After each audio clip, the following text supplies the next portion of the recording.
गेले काही दिवस मोठ्या प्रमाणात अतिवृष्टी चाललेली आहे।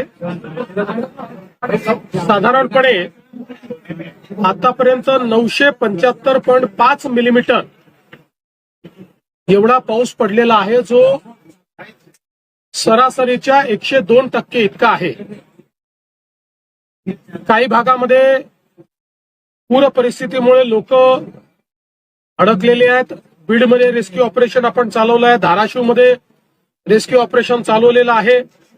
धाराशिवला आता 27 लोकांना हेलिकॉप्टरच्या मदतीने एनडीआरएफने बाहेर काढलंय। 200 लोकांना अजून वेगवेगळ्या ठिकाणी सुरक्षित ठिकाणी हलवलेलं आहे। आमचे आपत्ती व्यवस्थापन मंत्री गिरीश महाजन त्या ठिकाणी आहेत। त्यांनी ऍडिशनल हेलिकॉप्टरची मागणी केली आहे। तीही मी जी काही आपले मिलिटरी आहे त्या मिलिटरीशी बोलून अजून कुठून आपल्याला ऍडिशनल हेलिकॉप्टर आणता येतील का अशा प्रकारचा प्रयत्न देखील चाललेला आहे। विशेषतः गेल्या काही दिवसांमध्ये अहिल्यानगर, जळगाव, सोलापूर, बीड आणि परभणी या भागामध्ये अतिशय मोठ्या प्रमाणात अतिवृष्टी झालेली आहे। जवळपास यामध्ये 8 जणांचा मृत्यू झालेला आहे, 10 जण हे जखमी झालेले आहेत।